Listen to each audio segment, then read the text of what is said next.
자, 오늘 출애굽기 5장부터 하겠습니다.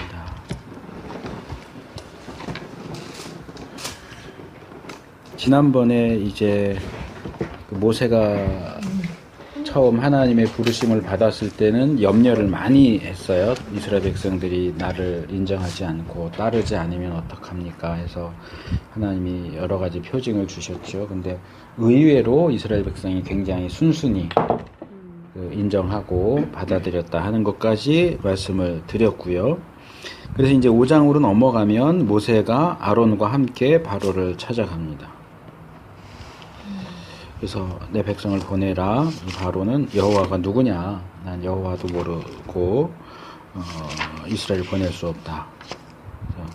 여기 보면 사흘길쯤 1절에도 내 백성을 보내라. 그들이 광야에서 내 앞에 절기를 지킬 것이니라 그랬고, 3절에도 사흘길쯤 광야로 들어가서 희생을 드리려고 한다. 이제 여기에 대해서 우리가 아까 모임 전에 잠깐 그 아디아포라 문제를 잠깐 얘기를 했었는데, 예수님을 믿는 탤런트가 무당의 역할, 삼신할미 역할을 맡을 수 있느냐 없느냐, 이제 애매해요. 이렇게 그냥 딱 단정지어서 안 돼 이렇게 말하기도 어렵고, 또 무슨 상관이야 이렇게 말하기도 썩 깔끔하지 않은 좀 회색지대가 있는데, 지금 이 본문의 경우도 우리가 보통 읽을 때는 별로 문제 삼지 않고 넘어가지만, 좀 비평적으로 성경을 읽는 비평주의 학자들은 이것도 문제를 삼아요. 뭐냐 하면, 지금 여기서 모세가 아론을 통해서 말했을 수도 있는데, 바로에게 하는 말을 들어보면 노예에서 풀어달라라는 얘기가 아니고, 광야에 사흘쯤 들어가서 하나님께 제사 드리고 돌아오겠습니다 라는 식으로 얘기를 하고 있다는 거예요. 그러니까 우리를 풀어줘 이렇게 얘기하는 게 아니고, 해방을 얘기하는 게 아니고, 사흘, 그러니까 가는데 사흘 오는데 사흘 하면은, 그러니까 한 일주일 정도, 넉넉히 잡으면 열흘 정도만 좀 시간을 내달라, 우리 나가서 제사 드리고 오게. 결국 이것은 거짓말 아니냐. 거짓말 아니냐. 지금 모세가 생각하고, 하나님 명령하시고 모세가 생각하고 있는 건 뭐예요? 애굽에서 나와서 가나안으로 가는 거지. 잠깐 광야 들어가서 제사 드리고 다시 애굽으로 오는 게 아닌데, 그건 얘기 안 하고 잠깐 가서 제사 드리고 온다라는 식으로 말하고 있는데, 이거 거짓말 아니냐. 그러니까 이제 여호수아에 나오는 라합의 거짓말, 정탐꾼들을 숨겨놓고 떠났습니다 했다든지, 이런 것들과 이제 다 연결돼 가지고, 또 사무엘서에 보면 이제 사울이 하나님에 의해서 버림을 받고 사무엘이 슬퍼하는데, 하나님이 너 언제까지 사울을 수습할 거냐, 다음 왕이 될 사람을 내가 정했으니까 너 저기 베들레헴 가서 이새의 집에 가서 내가 택한 자에게 기름을 부어서 왕으로 세워라. 사무엘이 그래요. 지금 사울이 나를 되게 미워하는데, 내가 자기가 멀쩡히 살아있는데 그 다음 때 왕을 세우기 위해서 갔다는 소문이 들리면 날 죽일 겁니다. 그랬더니 하나님이 너 가서 제사 드리러 왔다고 얘기해. 거짓말이잖아요. 제사 드리러 간 게 아니잖아요. 왕 세우려고 갔는데, 하나님 자신이 그럼 너 제사 드리러 간다고만 그렇게 얘기해 이렇게 하시거든요. 그것도 문제잖아요. 하나님이 거짓말을 시키는 거잖아요, 사실은. 단순하게 얘기하면. 그래서 그리스도인이 거짓말을 해도 되느냐, 이제 그것을 이제 영어식으로 표현하면 나눠서 화이트 라이, 하얀 거짓말, 선의의 거짓말은 할 수 있다, 없다, 이거 갖고 이제 많이 논쟁을 한단 말이에요. 그러다 보면 이제 여기 같은 경우는 이제 이렇게 주장하는 사람들도 있어요. 지금 여기서 바로는 하나님을 대적하는 사탄의 세력이고, 하나님을 인정하지 않는 사람인데, 그런 사람들에 대해서 사실을 있는 그대로 말해줄 필요가 없다. 그 사람들은 그럴 가치가 없어. 그런 사람들한테 이걸 얘기 안 하는 것을 거짓말이라고 할 필요가 없다라고 주장하는 사람들도 있어요. 그러니까 상대방이 그래도 어느 정도 상대가 되고 대상이 돼야 뭐 진실을 말하고 이렇게 하지, 이런 완전히 적대적인 사람, 하나님을 인정하지 않고 반역하는 사람에게까지 그걸 다 꼬박꼬박 진실을 얘기해 줘야 할 필요는 없다. 이런 경우를 우리가 구태여 거짓말이라고 말할 필요는 없다. 이렇게 주장하는 분들도 있어요. 저는 거기에 동의할 수는 없어요. 네. 그러니까 이 거짓말이라고 하는 성경에서, 이건 일반적인 것이기도 하지만 성경에서 얘기하는 거짓말이라는 것은 두 가지 측면을 가지고 있어요. 하나는 사실을 왜곡하는 것. 아닌데 그렇다고 하거나 그런데 아니라고 하는 경우도 거짓말. 우리가 일반적으로 생각하는 거짓말이라는 건 그런 거고요. 또 하나는 뭐냐 하면 이 모세율법에 나오는 내용인데 알면서 모른다고 하는 거. 그것도 거짓말. 네, 그러니까 즉 이렇게 꾸며서 얘기하지는 않아요. 없는 건데 있는 것처럼 꾸며서 얘기하지는 않는데, 예를 들어서 이 사람이 뭘 집어가는 걸 내가 봤어. 근데 너 봤냐? 그럼 몰라요. 이것도 거짓말이라는 거죠. 내가 뭔가를 그러니까 앞에 거는 적극적인 거짓말이고 뒤에 것은 소극적인 거짓말이에요. 그러니까 조직신학적으로도 말할 때 죄를 둘로 나눠요. 커미션하고 오미션하고 나눠요. 커미션은 적극적으로 죄를 짓는 거예요. 그러니까 말하자면 하지 말아야 하는 것을 하는 죄가 커미션이라고 한다면, 오미션은 뭐냐면 해야 하는데 안 하는 죄예요. 네. 그러니까 둘 다 죄라는 거예요. 기준을 어기는 거예요, 둘 다. 근데 우리는 하지 말아야 되는 걸 하는 것만 죄라고 보통 생각을 해요. 그러니까 제가 중학교 때, 곧 아마 초등학교 때인지 중학교 때인지 이렇게 들으면서 죄 있는 구원 못 받는다, 지옥 간다, 뭐 도둑질하고 살인하고, 근데 이제 예수님 믿지 않는 것도 죄다. 근데 그게 이해가 안 됐어요, 그때는. 아니, 남에게 해를 끼치는 것도 아니고, 그러니까 적극적인 죄, 커미션의 죄. 그때는 그 개념도 몰랐지만 그렇게 하는 죄는 이해가 되는데, 예수 안 믿는 거에 자기가 그냥 믿고 안 믿고 하는 건데 그걸 예수님 안 믿는다고 너 죄인이야 라고 하는 게 그게 맞나 했는데, 이제 나중에 보니까 이게 오미션의 죄예요. 사람은 예수님을 믿어야 돼요. 예수님을 안 믿는 게 죄예요. 날 때부터 죄인으로 태어난 인간이기 때문에 성경은 예수님을 안 믿는 것도 죄라고 보는 거예요. 이게 오미션의 죄예요.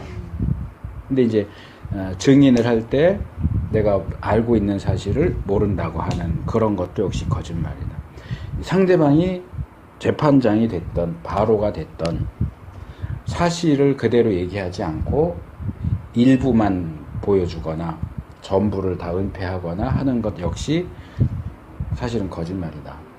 거기에 대해서 바로가 나쁜 사람이니까 나쁜 사람한테는 말하자면 거짓말을 해도 돼, 죄가 아니야, 이렇게 주장하는 것은 제가 볼 때는 성경적이지는 않아요. 성경적인 기준은 아니에요. 그러니까, 저도 회사에서 여기 오는지 모르고 온 거예요, 지금. 성경 공부하려고 하면 연습하지, 여기 왜, 거길 왜 가? 중천동을 왜 네. 가? 그래서 밖에서 전화 받고 온 거예요. 근데 마침 전화가 또 왔네. 네, 연습실이거나 뭐 집에서 뭐 다른 뭐 공부를 하거나 뭐 이런 줄 아시는 거죠. 근데 상황을 봐서 얘기할 수 있으면 하세요. 근데 의를 지금 위해서, 당장 의를 위해서 침묵을 하거나 또 내지는 조금 이렇게 미화시키거나 그런 것도 성경적으로는 다 거짓말에 거짓말이지만, 부류에 들어가요. 그것도 하나의 지혜로 볼 수 있는 건 아니에요? 그러니까 아까 얘기했던 그 표현들이 다시 나오는데, 왜냐면 직설적으로 꼭 얘기한다고 진실되게 사는 건 감독님 아니잖아요. 표정이 오늘 길어지겠구나. 그러니까 그게 읽었어요. 우리가 그런 문제를 다룰 때 이제 일반적으로 쓰는 표현이 어쩔 수 없다. 아까 그러니까 그게 어쩔 수 없는 것도 이게 수준이 다 다른 거예요. 어쩔 수 없는 문제는 동일한 위치에서 어쩔 수 없는 게 아니고, 어떤 경우에는 내가 어쩔 수 있는데도 없다고 얘기하는 경우가 있고, 정말 어쩔 수 없는 경우도 있어요. 예를 들면 못생긴 애한테 못생겼다고 말하고 이쁘다고 말하면 거짓말이죠. 귀엽다, 귀엽다, 매력있다, 뭐 이렇게, 건강하게 애들만 생겼다. 이렇게 해요. 하는 것도 하나의 지혜잖아요. 그 눈이 예쁘구나. 넌 말을 그러니까 예쁘게 이건 하니까. 장점을 찾는 거지. 없는 걸 못생긴 사람한테 못생겼다고 말하는 거는 정직한 게 아니고 무례한 거죠. 무례한 거죠. 애기가 근데 이제 애기들 보면 뭐 아무 말 안 할 수는 없잖아. 그것도 네. 무례한 거거든요. 사실 네. 애들 모임에서는 모여 있는데 다 자기 어머 이쁘다 뭐하다 이렇게 해주는 게 예의잖아요. 그러니까 이제 그런 침묵하는 것도 사실 그런 어떻게 경우가 보면 이제 아까 말한 아디아포라의 문제거든요. 회색 지대인데 그거는 자기 신앙 양심의 분량에 따라서 음식도 달라져요. 주인이 내왔는데 어때 맛있어요? 맛은 어때? 맞아요. 이러면 그냥 맛있다고 해줘야지. 근데 맛없네요. 이제 이랬지. 집사님 수준은 맛있다고 해줘야 되는 수준이고 저 같은 경우는 아무 말 안 해요. 그냥. 무례하네요. 그렇다고 해서 맛이 없다고도 안 해요. 맛없다고 얘기 나 맛있다고 근데 얘기하면. 이건 별론데 좀 그래 나. 그러니까 그거는 이제 어. 수준에 따라서 뭐 달라질 수 있는데 그거는 뭐 죄라고까지 말할 수는 없는 그런 회색지대고 일단은 거짓말과 관련해서 이제 이 뭐라 그럴까 성경 윤리와 관련해서 얘기하면 이게 또 스펙트럼이 되게 넓어져요. 넓어지는데 그래서 내가 네. 그 한때 해 고민에 빠졌던 우리 막내가 둘째가 그 거짓말에 대한 강박증이 너무 심한 거예요. 거짓말하면 죄다. 남을 속이는 건 나쁜 거다. 막 이런 거에 대한 게 어릴 때부터 너무 심해가지고 그 얘기를 들어봤더니 제가 다른 건 다 용서해도 거짓말하는 건 안 된다고 이제 큰애도 얘도 이제 가르쳤는데 얘가 어릴 때 이제 그게 확 박혔나 봐요. 집으로 그러더라고요. 근데 한참 그럴 때마다 자기가 무슨 일을 했는데 이거를 말을 안 하면 자기는 죄를 짓는 것 같은 거야. 그러니까 엄마 이거 거짓말이에요? 이거 거짓말한 거예요? 나 잘못한 거? 이런 식의 막 무릎을 거기에 또 이제 막 끊임없이 한 좀 거야. 강박관념이 강박관념이 생기고. 너무 심했던 거야. 그래갖고 한동안 제가 너무너무 힘들었거든요. 일을 이렇게 그렇다고 요령껏 해라 할 수도 없고 내가 어떤 정의를 내려줄 수가 없는 거예요. 그러니까 아까 얘기를 같이 들었어요. 선과 그런 거를 되게 막 아니 근데 지금 이제 지났지. 얘가 이제 크면서 예를 들면 뭐 정말 사소한 거야. 막그 편의점 같은 PC방 같은 지나가면 여자들 막그 옷 야하게 입는 그림 같은 거 있잖아.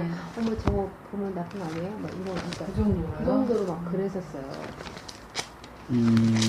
뭐 그랬는데 방법이 없는 거야. 목사님 성경책이 그게요. 안 친해진 게 더 중요하고 하지만 안 친해졌어. 대단하다.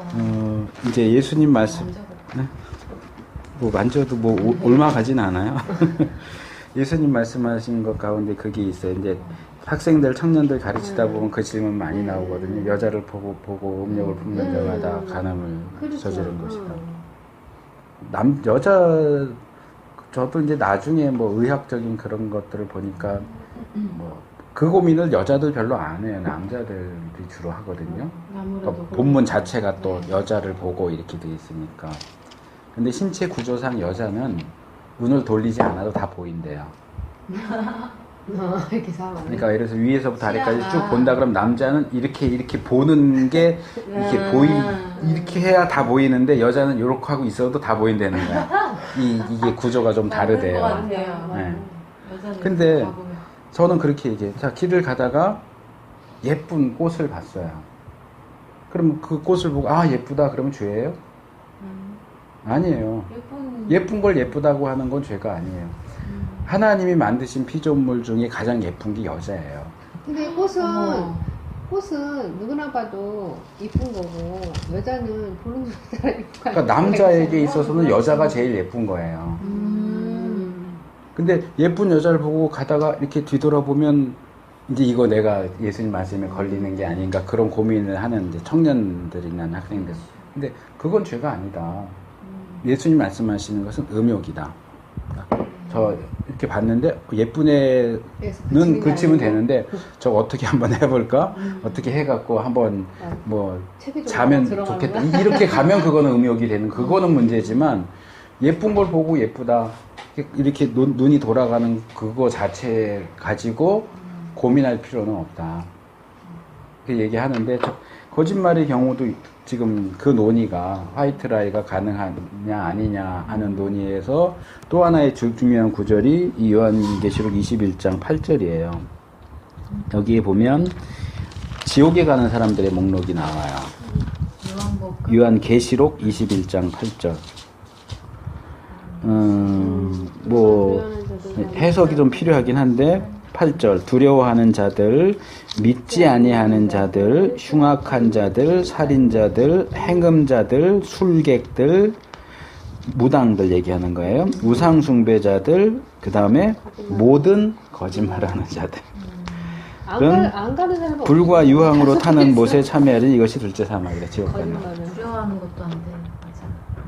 그런데 이제 이것을 일반적인 면에서 이 특별히 뭐 믿지 않는다, 살인자, 뭐 행음자, 술객, 우상숭배자 이런 건 괜찮은데 여기 이제 문제가 되는 게 두 개죠. 두려워하는 자들하고 거짓말하는 자들. 자, 두려워하는 게 죄냐? 무서운 걸 봤는데 무섭다라고 느끼는 게 그럼 그게 지옥 갈 죄냐? 그리고 거짓말, 그러면 사람이 태어나서 살면서 거짓말 한 번 안 해보는 사람이 어디 있어요, 솔직히. 이거 생명과 관련돼 있는 걸로 되는 거 그래서 아니에요? 학자들 중에는 이것이 일반적인 거짓말이 아니고 어떤 특별한 케이스의 거짓말을 말하는 것일 수 있다라는 주장이 되는 거예요. 그게 뭐 거기에 제가 100% 동의하는 건 아니지만, 그러니까 이 주장을 하는 사람들 가운데는 화이트 라인은 선의의 거짓말은 괜찮다라고 하는 사람들이 꽤 여기 들어가는 거죠. 그러니까 선의의 거짓말은 여기서 말하는 거짓말하는 자들에는 들어가지 않는다라고 보는 거죠. 모든 거짓말이라 가지고 조금 헷갈려. 근데 이제 이게 지금 정답이 나온 게 아니에요. 복음서에서 예수님이 또 말씀하신 것 중에는 너희가 행한 무익한 말 한마디까지도 다 심판을 받을 것이다. 라고 예수님이 말씀하셨고, 죄라고 할 때는 큰 죄만 지옥 간다라고 얘기하지 않아요. 모든 죄는 작은 죄. 어디까지가 작은 죄일까요? 저는 그 부분에서 죄는 그냥 다 죄라고 생각해요. 그냥 저 혼자만의 생각인 것이 아니고 성경적으로 신학적으로 볼 때 그냥 죄는 죄예요. 우리가 편의상 작은 죄, 큰 죄 또는 뭐 카톨릭에서 소죄, 대죄, 대죄 뭐 이렇게 하지만 죄는 다 죄예요.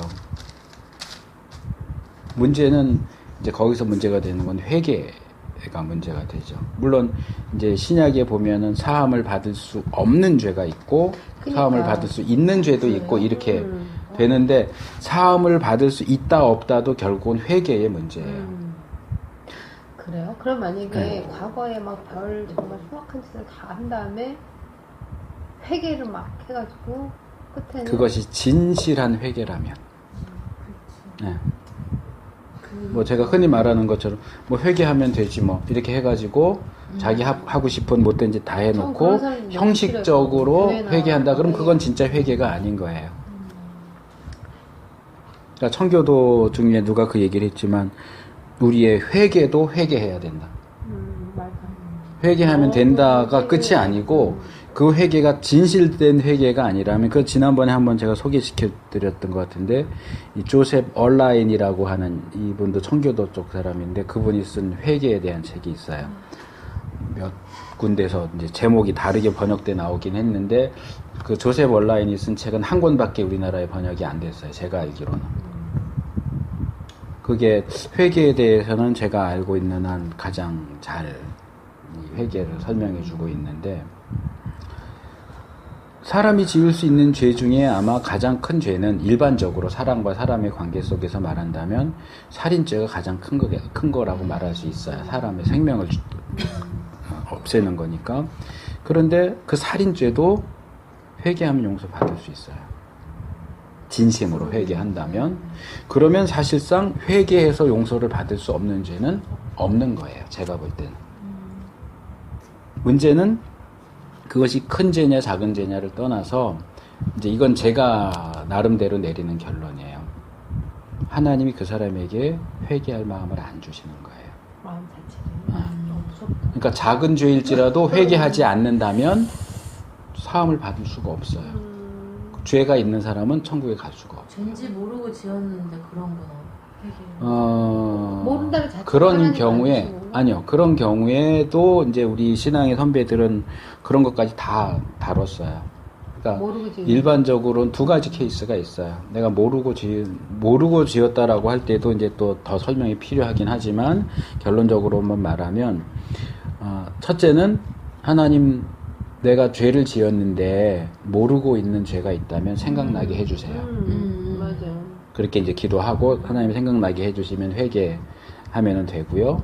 그걸로 안 되는 경우에는 내가 모르고 지은 죄가 있다면 용서해 주세요. 이렇게 두 가지로 얘기를 해요. 예. 그렇게 회개하면 돼요. 예. 일단은 뭐 내가 기억을 하고 있는 죄라면 알고 있다면 회개해야 되는 거고, 그것도 이제 우리 사람은 자꾸 이제 뭐든지 악용하잖아요. 그러니까 그냥 막 뭉뚱그려서 뭐 죄 이렇게 나누면은 막 뭉뚱그려서 이렇게 하고, 하나님 앞에 회개도 내가 분명히 무슨 죄 지었는지 아는데 모르는 척하면서 내가 모르고 지은 죄 있으면 용서해 주세요. 그럼 하나님이 웃기고 있다. 네가 다 너도 알잖아. 그러시겠죠. 그렇게 눈 가리고 아웅은 안 되는 거고, 정말로 내가 하나님 앞에 모든 것을 정말 진심으로 회개하는데, 회개할 거 정말 내가 생각나는 건 다 했는데 그러고도 뭔가 좀 불안하고 뭐가 더 있을 것 같다. 그러면 이제 최후로 그렇게 기도할 수 있겠죠. 근데 그걸 늘 그렇게 한다면 그것도 문제가 있는 거죠. 말버릇처럼. 그래서 다시 이제 출애굽기 본문으로 오면 결론을 말하면 우리는 거짓말에 대해서도 사실은 아는 게 그렇게 많지가 않아요. 종류요? 아니요. 그냥 거짓말 자체에 대해서. 그러니까 이런 본문에 대해서 우리가 어떻게 얘기를 해야 할까? 어떻게 이해를 해야 될까? 뭐 하나님이 시키면은 거짓말을 해도 돼? 이렇게 말할 수 있느냐? 아까 예를 든 것처럼 상대방이 바로니까 다 얘기 안 해도 그건 죄가 안 돼. 이렇게 말할 수 있느냐? 아니면 그냥 거짓말 뭐 하다 보면 일하다 보면 할 수도 있는 거고, 어쨌든 이게 나쁜 의도로 하는 건 아니니까 괜찮아. 이렇게 말할 수 있느냐? 이런 부분에서 우리가 뭔가 하나를 선택해서 이거야 라고 말하기는 상당히 어렵습니다. 그러나 성경 전체가 가르치는 가르침에 비추어 본다면 일단은 거짓말은 죄라고 하는 것은 사실입니다. 그래서 이게 이제 기본적인 원리가 되는 거고, 우리가 삶 속에서 일단은 최대한 거짓말을 하지 않으려고 노력해야 되겠죠. 그러니까 아까 얘기한 것처럼 뭐 사무실과의 관계 속에서 그것도 이제 아까 집사님 얘기하신 것처럼 지혜가 필요한 것 같아요. 그러니까 저도 이제 신대원 졸업하고 이제 기독교 출판사 몇 군데 이제 근무를 하고 이제 직장 생활이라고 말하기도 뭐하고 아니라고 말하기도 뭐한데, 이제 그 기간을 이제 몇 년 이렇게 하니까 또 이제 교회 안에서만 사역할 때하고 또 다른 게 있어요. 예를 들면 근무 시간에 사적으로 계속 전화기 붙들고 통화하는, 그러면 안 되는 거예요. 뭐 예를 들어서 뭐 내가 뭐 개인적으로 복사할 거 있는데 회사 복사기를 왕창 막 20장 50장 이렇게, 그것도 안 되는 거예요. 헷갈리는데 네. 우리 엔터는 그거 원래 그렇게 하면 안 되거든요. 그건 일부러 가서 아니 내 사무실이면 뭐 내가 하면 상관없는데, 내가 고용되어서 일하는 사무실에 공적인 것을 내가 개인적으로 하는 것도 그건 사실상 도적질이란 말이에요. 그러니까 우리 아들 같은 그런 부분에 있어서 그쵸. 네. 우리가 되게 민감할 필요가 있고, 그러니까 만약에 근무 시간인데 나와서 딴짓을 한다 그러면은 사실 그거는 안 되는 거죠. 근데 근무를 24시간 근무하는 게 아니잖아요. 내가 출근하고 퇴근하는 게 있으면 퇴근 시간 이후에는 내가 상관이 없단 말이에요. 그러니까 요 시간 활용 부분에서도, 그러니까 뭐 자매 같은 경우는 뭐 꼭 출근해서 몇 시 퇴근 이런 건 없잖아요. 근데 어느 정도는 유들이 있게 하니까 그 안에서 시간 활용하는 부분에 있어서 어느 정도 정리가 필요할 것 같고, 그리고 이제 그 사장님이라고 해야 되나? 이제 그분이 어떤 분인지는 잘 모르겠지만, 일단은 알려지면 좀 안 좋을 것 같다라고 해도 이제 상황을 봐서, 이제 어느 정도 상황을 봐서 뭐 자매 시간 개인적으로 관리할 수 있잖아요. 그러니까 이제 그 선 안에 전화를 하시니까 그러니까 풍요 속의 빈곤이라고 자유 속의 그러니까 대표님들은 그거는 왜 그렇게 어느 정도 이해가 전화해요? 되는 게 목사들도 그렇거든요. 출근 시간, 퇴근 시간이 정해져는 있는데 실제로는 없어요. 뭐 일 생기면 아무 때나 전화했고 목사님 뭐 이랬는데 저랬는데 그럼 가야 돼. 퇴근했는데도 막 한밤중에도 전화 오고요. 새벽에도 와요. 아니 뭐 가족 돌아가셨는데 뭐 어떻게 가야지. 뭐 새벽이라도. 근데 그거는 이제 일의 특성상 뭐 그런 것들이 있기 때문에 이해는 하는데 일단 뭐 지혜롭게 상황을 봐서 이렇게 좀 어쨌든 막 적극적으로 숨기면서 하는 것보다는 그래도 이제 어느 정도 이제 얘기할 수 있는 상황이 되면 얘기해서 이렇게 하시는 게 교회 가는 거는 그러는데 성경 공부 막 이러셔가지고 그렇게 하는 게 좋겠고 그래서 일단은 원론적인 측면에서 거짓말은 죄다가 이제 원론이고 가장 기본적인 원리고 삶 속에 있어서는 그렇잖아요. 우리가 예수 믿으면 죄 안 짓고 살아야 되는데 실제 삶 속에는 계속 죄를 짓게 되잖아요. 그리고 우리가 짓게 되는 여러 죄들 가운데 거짓말이 있는 거고 거짓말만 죄인 건 아니잖아요, 사실은. 그러니까 그런 면에 있어서 거짓말을 포함한 모든 죄를 할 수 있는 한 줄여가려고 하는 노력, 안 하려고 하는 노력은 필요하다. 그걸 하면서 뭐 사람이니까 어쩔 수 없어. 뭐 육신을 가지고 있는데 어쩌겠어 하면서 우리가 죄 짓는 것을 합리화시키면 안 된다. 도와달라고 또 기도하고 하나님 힘주세요 하고 뭐 지난주에 50번 거짓말했으면 이번 주는 최소한 49번만 하게 해주세요 하든지 어쨌든 그 노력을 자꾸 하나님 앞에서 하고 내 노력만으로는 되지 않아요. 맞아요. 기도하면서 도와주세요. 네. 그 상황을 안 만들어줘야지. 예. 거짓말 많이 하는구나. 죄송합니다. 이해가 안 가네. 밥 먹었다고 금방 거짓말 하셨네요. 자, 어쨌든 그런 것들이 또 있습니다. 근데 이제 이걸 또 뒤집어서 보면 성경을 기록하면서 이런 거 기록 안 할 수도 있잖아요. 이렇게 문제가 될 만한 상황들을 빼고 기록을 안 할 수도 있는데 성경은 또 그렇게 하지 않아요. 있는 걸 또 그대로 다 적나라하게 보여줘요. 이게 삶의 모습을. 그러니까 그래서 더 성경이 우리에게 거울이 되는 거고 그걸 통해서 우리 자신을 비춰보게 되죠. 그래서 바로가 여기 9절에 보면 결론적으로 우리가 너희를 편하게 해줬으니까 그러나 보다. 그러니까 예전에는 우리가 너희들 그 벽돌 만들 때 짚은 7절 짚은 우리가 제공해줬는데 집도 니네들이 다 구해. 그리고 벽돌 만드는 개수는 똑같이 해. 그래서 고역을 무겁게 했다. 그랬더니 아까 시작할 때 그랬지만 모세와 아론이 갔을 때 이스라엘 백성들이 굉장히 순순히 인정하고 경배하고 했잖아요.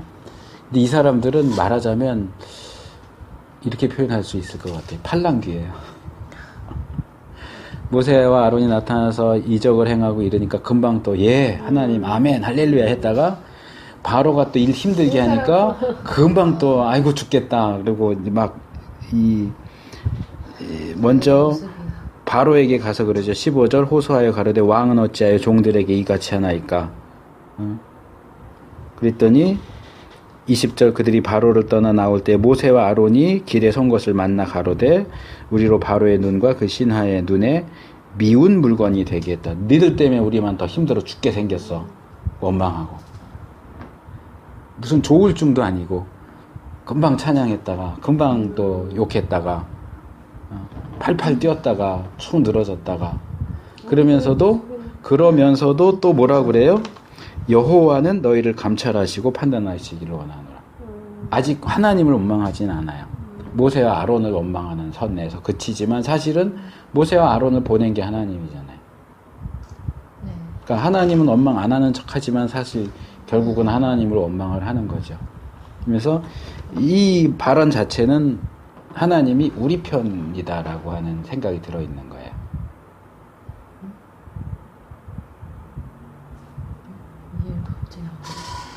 하나님이 계시고 모세와 아론이 있고 이스라엘 백성이 있어요. 처음에 이스라엘 백성은 모세와 아론이 와서 하나님이 우리를 보내셨다. 그러니까 자, 우리 다 같은 편 이렇게 됐어요. 근데 상황이 어려워졌어요. 그러니까 적어도 하나님은 자기네 편으로 삼고 싶은 거예요. 그리고 모세와 아론을 뚝 떨어뜨려서 하나님이 니네 야단쳐 주실 거야. 니들 때문에 우리 힘들게 만들었으니까 하나님이 니네 야단쳐 주셨으면 좋겠어. 그 얘기는 뭐예요? 하나님 우리 편이라는 거예요. 니네 편은 아니고. 근데 실제로는 하나님 모세와 아론 편이잖아요. 네. 응? 그러니까 이런 것들이 우리 실제 삶에서 맞아. 굉장히 미묘하게 나타나는 거예요. 그러니까 우리가 성경을 읽을 때 바리새인들 이렇게 막 책망 듣는 거 볼 때 그게 나에 대한 말씀일 거라고 생각 안 하잖아요. 아, 바리새인들 요 나쁜 놈들 야단 잘 맞는다. 제가 대학 다닐 때 이제 제 친구가 박영선 목사님 이제 설교 테이프를 몇 개 이렇게 빌려줘서 이렇게 듣는데 정말 그때 저한테는 아주 신세계 신천지였어요. 정말 그런 설교를 들어본 적이 없어요. 정말 속이 후련하게. 근데 이분은 막 설교하다가 표현이 되게 과격해요. 지금은 이제 은퇴하셨고 제가 직접 본 적은 없는데 이제 젊을 때 이제 남서울교회 부목사로 있으실 때 이제 설교하는 것들 보면 막 오후 설교 이렇게 하시면 담임 목사 홍정길 목사님 뭐 얘기하다가 뭐 우리 교회는 뭐 담임 목사님부터 산적같이 생겨서 막 이런 식으로 얘기하고 재밌겠습니다. 이렇게 막 표현을 좀 거침없이 해요. 그러면서 예레미야 7장 설교인가 보면 이제 그것을 현대적으로 적용해서 이렇게 말하는 거예요. 이스라엘 백성들이 평일날은 나가서 온갖 죄를 다 저지르다가 안식일 되면 성전 와서 제사 드리고 우리가 구원받았나이다 이렇게 하느냐 이제 그거를 얘기하면서 평일날 나가서는 안 믿는 사람보다 더 심하게 못된 짓 하면서 주일날 교회 와서 헌금만 바치고 그러면 하나님이 봐줄 줄 아느냐 그러면서 이렇게 얘기하는 거예요. 그 표현은 아직도 기억해요.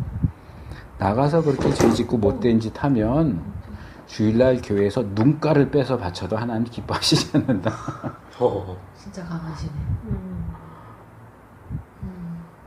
근데 그 설교를 들으면서 저도 이제 모태신앙이고 오래 묵은 신자들에 대해서 굉장히 뭐 반감이나 이런 게 강해요. 저도 제 기본적인 관심사는 그거예요. 왜 교회가 교회답지 못할까? 왜 그리스도인이 그리스도인답지 못할까? 이게 제 평생 화두예요. 그러다 보니까 교회 안에서 이제 제가 개척하고서는 이제 막 시작하는 단계니까 교육 쪽으로 이런 건 이런 겁니다. 이렇게 쪽으로 가서 그렇지. 원래는 제가 저기 주일날 설교 보내드리는 거 듣긴 하세요. 나 들어요. 들으셔야 돼요. 네. 이제 몰아서 들어. 저는 네. 가끔만 들어요. 안 보낼까 보다. 안 돼요. 그러면 안 되죠. 뭐 듣지도 않는. 근데 원래 제 설교는 좀 저도 강해요.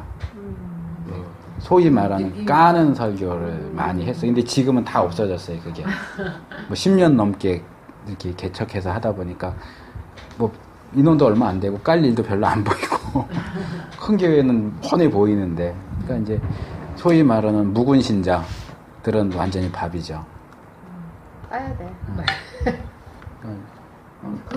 뭐잘 믿는 척, 잘 믿는 척하면서 뒷구멍은 다 하는 거 보면 엉터리고. 앞에 전에 목사님한테 맞습니다 거 뒤에 가서 자기네들끼리 모여가지고 목사 공격하고 뭔가 추진하려면 방해하고 그런 게 있어서. 근데 그런 게 기본적으로 제 마음에 있으니까 성도들을 그렇게 막 무섭게 내려치는 설교를 들으면서 속이 시원하다.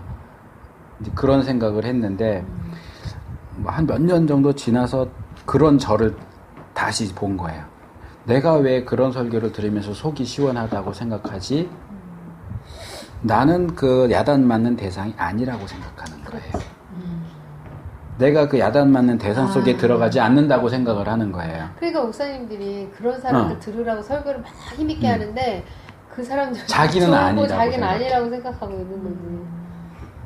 근데 이게 굉장히 큰 착각이란 말이에요.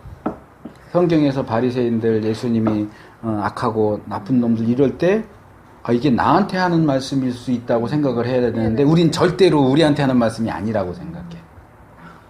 그러니까 저 나쁜 놈들 이러는데 사실 예수님은 나를 향해서 그 말씀을 하신단 말이에요. 맞아. 그러니까 내가 어느 자리에 서서 말씀을 듣느냐가 굉장히 중요해요. 칭찬하는 건 다 나한테 하는 것 같고 야단치는 건 나는 아닌 것 같고 이러니까 우리 삶이 기형적인 형태가 되는 거예요.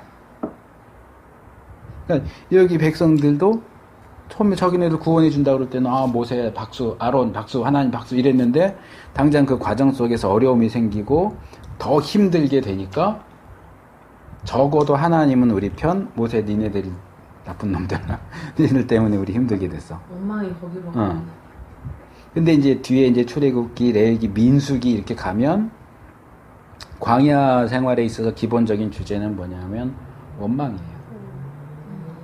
이제 영어로 뭐 그래요. MUR. 그 뭐냐면 궁시렁 되는 거. 중얼. 하나님에 대한 원망이에요? 그렇죠. 모세와 아론을 향하기도 하지만 결과적으로는 하나님에 대한 거. 그러니까 하나님이 그 뒤에 가면 너 이거 지금 누구를 원망하고 누구한테 공격하냐? 이건 나한테 하는 거 아니냐? 이렇게 얘기를 하세요. 모세가 응.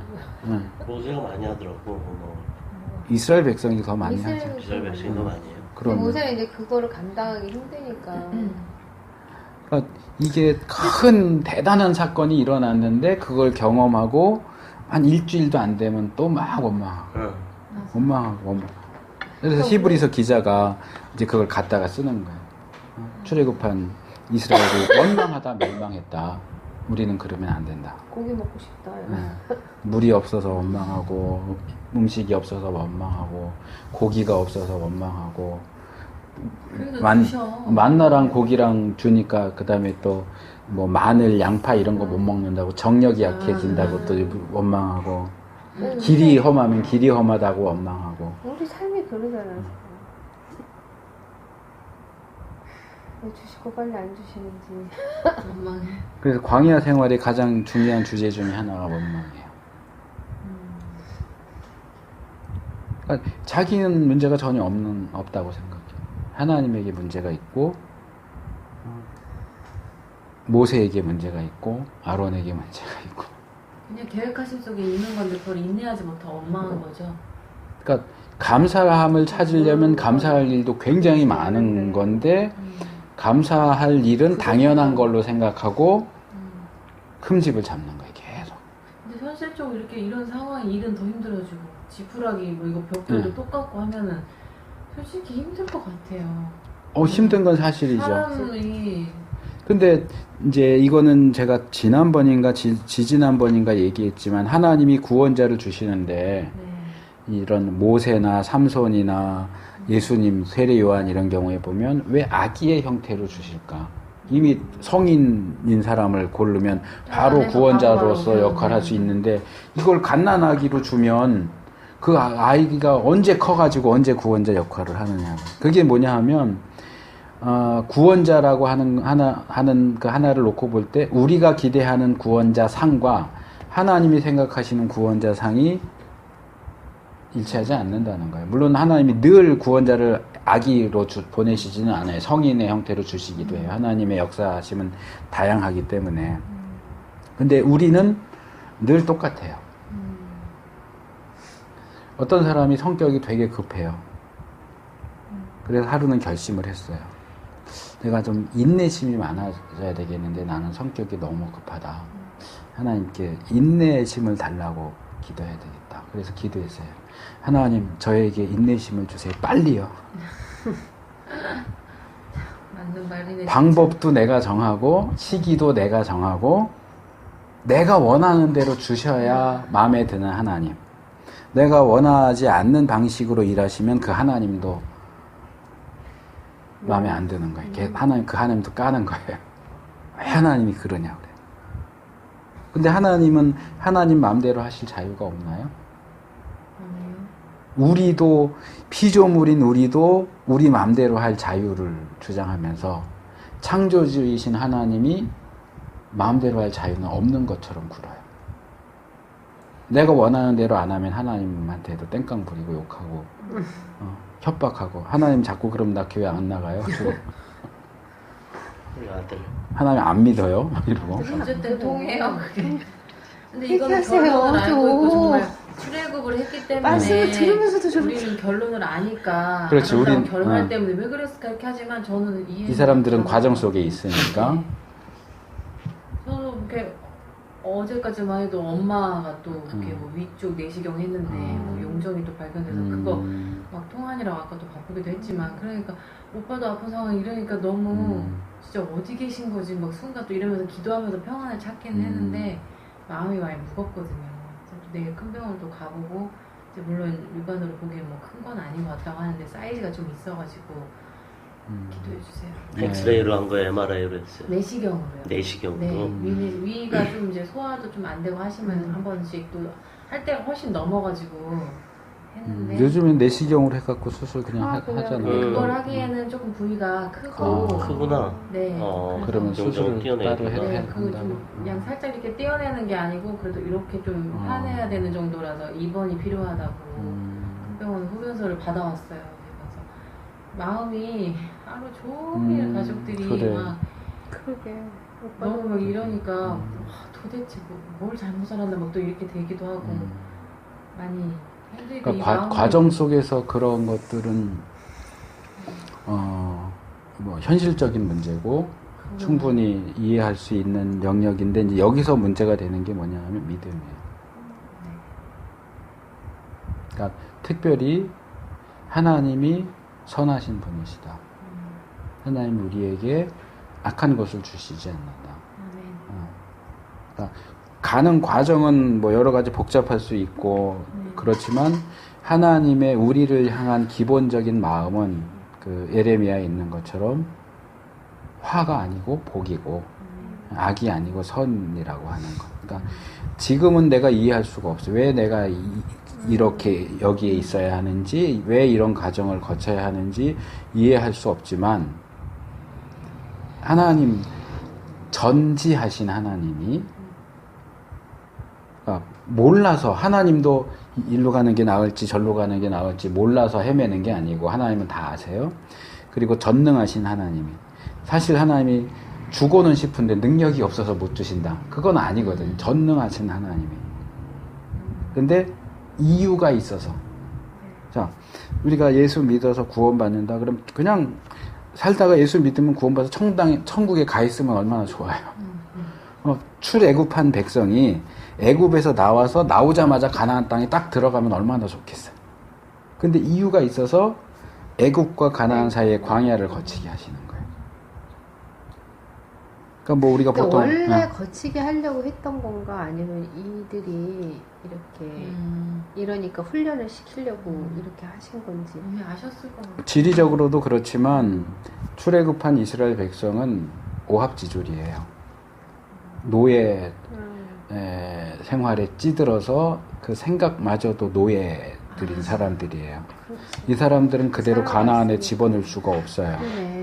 그래서 훈련이 필요한 거예요. 그래서 광야가 필요해요. 옛 것을 버리고 새 것을 입고. 그러니까 이제 구원과 관련해서 제가 출애굽 처음 들어갈 때 그 말씀도 드렸지만 예수님이 이제 돌아가시기 전에 제자들과 식사하시고 대화하시고 기도하시고 한 내용들 중에 보면 내가 너희를 위해서 처소를 예비하러 가노니 하는 말씀을 하세요.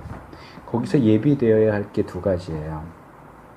하나는 주님이 부활하시고 승천하셔서 하늘에 우리가 갈 처소를 예비하세요.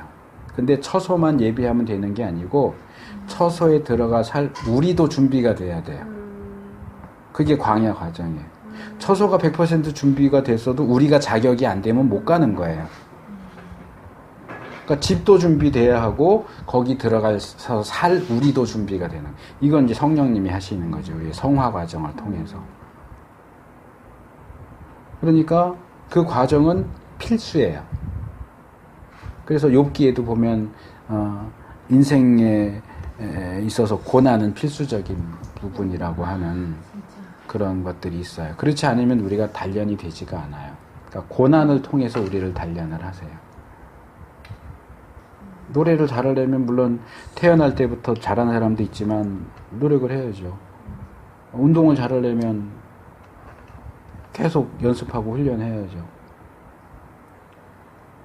그거는 무슨 약 먹으면 약 먹고 할 수 있는 게 도핑 테스트가 걸리기 때문에 약 먹고 해서 될 수 있는 게 아니고 하나님이 우리를 단련을 시키세요. 그러니까 그 과정인데 그게 우리가 볼 때는 쓸데없는 과정으로 보이는 거예요. 이게 왜 필요하지? 아니, 하나님 나 구원하셨으면 그냥 바로 천국 데려가시면 되는데 왜 이 땅에서 10년, 20년, 50년, 60년을 더 살고 죄 많은 이 세상에서 이렇게 고난을 겪으면서 살게 하시지? 근데 우리보다 지혜로우신 하나님, 전지하신 하나님이 그걸 모르겠어요? 오히려 전지하시기 때문에 우리에게 그런 과정이 필요한 걸 아세요. 우리 인생에서 하나님의 백성의 삶에 있어서 일어나는 어떤 일도 그냥 일어나지 않아요. 다 하나님의 뜻 안에서 일어나요. 근데 우리는 하나님의 시각은 전에 제가 그 말씀 드렸는데 여자도 수 넣잖아요.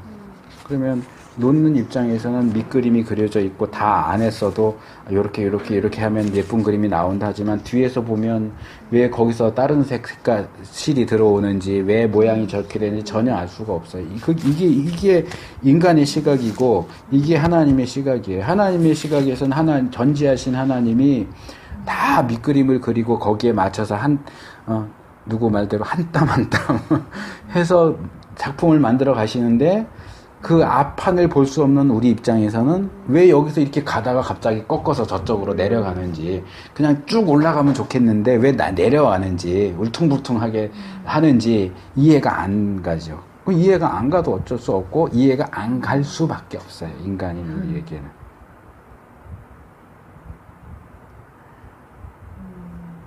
그래서 하나님이 그 과정을 하시면 그 가운데서 내가 이해는 할 수 없지만 왜 이게 필요한지 왜 이쪽으로 돌아가야 하는지 왜 쉬운 길 놔두고 어려운 길로 가는 것 같이 보이는데 그래도 왜 그 길을 가야 하는지 내가 이해할 수도 없고 때로는 동의할 수도 없지만 하나님이 나를 낭떠러지 죽으라고 데려가시지는 않는다 하는 믿음을 가지고 가는 거예요. 낭떠러지 같은데 같이 보여도 가라 그러면 가는 거예요. 그게 믿음이에요. 그것도 전에 한번 말씀드렸지만 어떤 사람이 산길을 밤중에 깜깜한 산길을 가다가 이 비탈로 굴러 떨어졌어요. 막 굴러가다가 나무 뿌리 딱 잡았는데 밑에는 얼만큼 남았는지도 안 보이고 도와주세요. 살려주세요. 누구 사람 없어요. 아무리 소리를 질러도 아무도 안 와. 그랬고 하나님 계시면 나 좀 도와주세요. 어떻게 해야 돼요? 그 손을 놔라. 하나님 음성이 들려왔는데 그 손을 놔라. 놓을 수 있어요? 힘들 것 같아요. 못 놓죠. 하나님 음성이 들리면 놀 수 있을 것 놀 수 있을 것 같아요. 그랬더니 하나님 놔라 그러니까 하나님 여기서 놓으면 내가 어떻게 될지 모르는데 어떻게 다른 사람 없어요. 다른 누구 없어요. 다른 사람 찾고 있어. 내가 원하는 근데 할 때까지 날이 밝아서 보니까 30cm 밑에가 땅이야. 놨으면 그냥 착지 딱 하는데 안 보이니까 못 믿는 거예요. 그 손을 놔라. 하나님 말고 다른 사람 없어요. 밤새 살아 있었네요, 그래도. 네. 은혜로. 그러면 그죠, 은혜. 하나님의 은혜로 우리 내 삶이 말을 그런 안 거지. 들어도 말 들으면 편하게 살 걸 순종 못 해갖고. 그러니까 우리가 하나님을 이제 믿느냐 그러면 좀 추상적이 될 수 있으니까 조금 더 실제적으로 바꿔 말하면 우리가 하나님을 신뢰하느냐, 이해할 수 없어도 신뢰하느냐, 동의할 수 없어도 신뢰하느냐. 죽는 길로 가라고 하시는 것 같지만 가면 뭐 살아요. 죽을 수도 있어요. 죽는다고 해도 손해볼 건 없어요. 네, 죽는다고 해도 손해볼 건 없어요, 사실은. 그러니까 바울이 말하죠. 내가 살든지 죽든지 나를 통해서 그리스도가 영광 받으시기를 원합니다. 사는 게 하나님의 뜻이면 살 것이요. 죽는 것이 하나님의 뜻이면 죽을 것이요. 내가 살아서 영광 받으신다면 살 것이요. 내가 죽어야 영광 받으신다면 죽을 것이요. 그게 참 하나님 백성의 태도인 거예요. 목사님들 그런 설교 많이 하시는데 죽을 병에 걸렸는데 하나님 나 신학 공부를 뭐 7년 뭐 10년이나 시키셔놓고 이렇게 날 데려가지면 하나님 손해입니다. 하나님 아깝잖아요. 아니요, 아까울 거 하나도 없어요. 너 말고 많다. 제가 이렇게 성경을 보면서 정말 아깝다고 생각했던 사람이 둘이 있는데 하나는 세례 요한이에요. 한 사람은 스데반이에요. 세례 요한이 중간에 죽지 않았다면, 스데반이 중간에 그렇게 순교해서 죽지 않았다면 교회를 위해서 얼마나 많은 일을 했을까요? 근데 하나님 데려가세요. 제가 그거 깨달은 게 김남준 목사님 세례 요한이라고 하는 그 책이 있어요. 그분이 거기 그 내용을 썼어요. 인간이 볼 때는 아까워요. 분명히 아까워요. 근데 하나님이 너 할 일 다 했어 하고 데려가시면 그 사람은 뭐 10년을 준비해서 1년을 써먹든 20년을 준비했는데 6개월을 써먹든 그 사람 자기가 할 일 다 한 거예요. 다 했기 때문에 하나님이 가라고 그러시는 거예요. 하나님 아깝잖아요 할 필요가 없어요. 아멘 하고 가면 되는 거예요. 순종. 네. 그래서 뭐 전에도 얘기했듯이 저는 조금 그 순교 쪽에 은사 확인 그게 100%는 아닌데 은사 확인 검사라고 하는 게 있어요. 그 했더니 순교의 은사도 있어서 좀 그런 측면이 있기는 하지만 저는 정말 10년이 넘게 신학을 했는데 하나님 중간에 그냥 와라 그러시면 아까우실 텐데 그런 생각이 예전에 조금 있었는데 지금은 없어요. 그냥 부르시면 가는 거. 내 할 일 다 했으니까 오라고 하시는 거겠지. 가족 남아있는 가족은 어떻게 살지? 근데 그거는 그 박영선 목사님 책 보다가 아멘 하고 그냥 딱 했는데 그거는 감독님도 잘 들으세요. 왜냐하면 우리가 가장이기 때문에 그 가장들은 그 스트레스가 엄청나요. 가족들한테 생활비 제대로 이렇게 못 주고 그러면 가장 저한테 이쪽이 가장이에요? 이 사람 그럴 줄 알았어. 난 저렇게. 그거 성경적인 거 아니에요. 남편이 가장이에요. 남편이 가장이. 언니 저번에 내가 이 사람을 섬기겠습니다 한다고 하시지 않았어요? 그래, 근데 이제 그 박영선 목사님 책에 그렇게 썼어요. 그런 비슷한 얘기를 하면서 가장으로 세웠기 때문에 하나님이 가장을 통해서 그 집에 재물을 공급하시는 거예요. 가장의 권위를 세워주느라고. 근데 가장인 내가 죽으면 우리 가족들 어떡하지? 가장이 없으면 하나님이 다른 루트로 주신다는 거예요. 가장이 먹여 살린 게 아니라는 거예요. 그동안도. 그러니까 나 없으면 우리 가족 뭐 어떻게 해서 먹고 살지? 아니요, 나 없어도 하나님이 먹고 살게 하세요. 더 잘 살아. 더 잘 살 수도 있어요. 그러니까 나는 내가 지금 당장 죽어도 우리 가족 어떻게 먹고 살지 그 걱정 안 해요. 무책임하게 들릴 수도 있는데. 마음이 좀 편안해서 그 걱정이 많이 됐거든요. 그랬어요? 언니 또 연세가 있으시고 해가지고. 나랑 있으면 괜찮아져.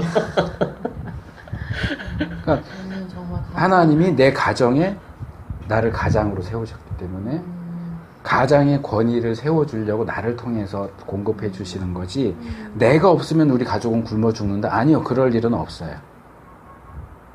그러니까 마음이 편해지는 거예요. 아니 진짜 효주 씨가 얘기했듯이 빈말이 아니고 감독님 가장의 자리를 지금 굉장히 많이 만들어 주시는 거예요. 언니 섬기신다고 했잖아요.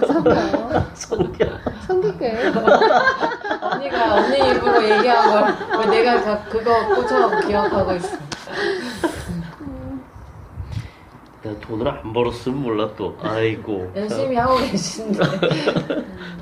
자, 지금 시간이 몇 시예요? 딱 45분. 45분이에요? 네. 요거 두 절만 하고 끝낼게요. 그랬더니 이제 모세가 하나님께 와서 자기도 또 하나님한테 뭐라 그러는 거예요.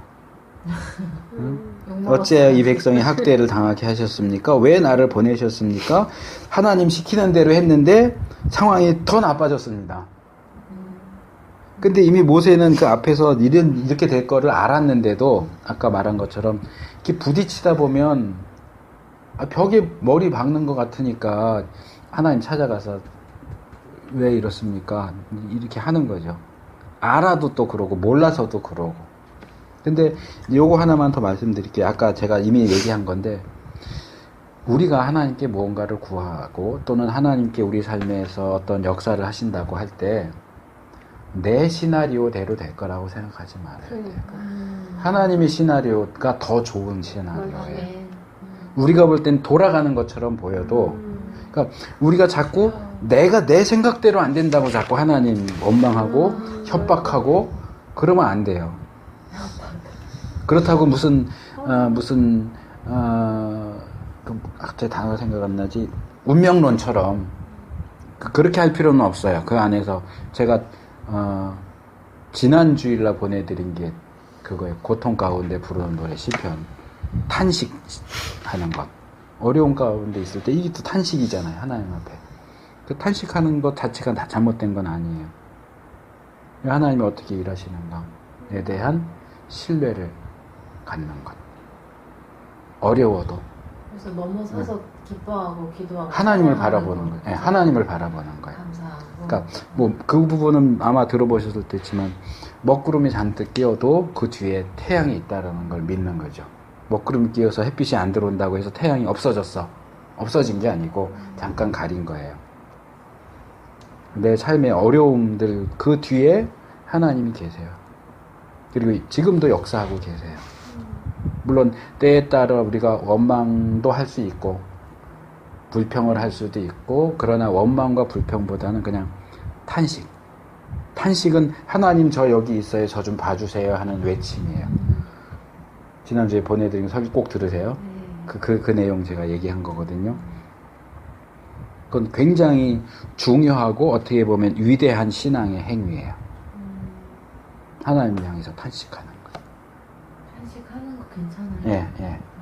해야 돼요. 오히려 해야 돼요.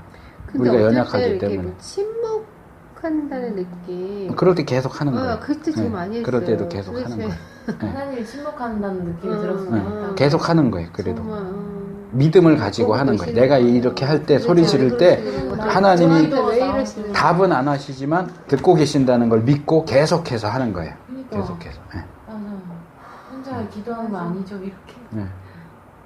자, 오늘 일단은 여기까지 해야 되겠네요. 오늘 5장 하나 갖고 여러 가지 뭐 실제적인 걸 얘기를 해서. 예. 많은 거 받은 느낌이.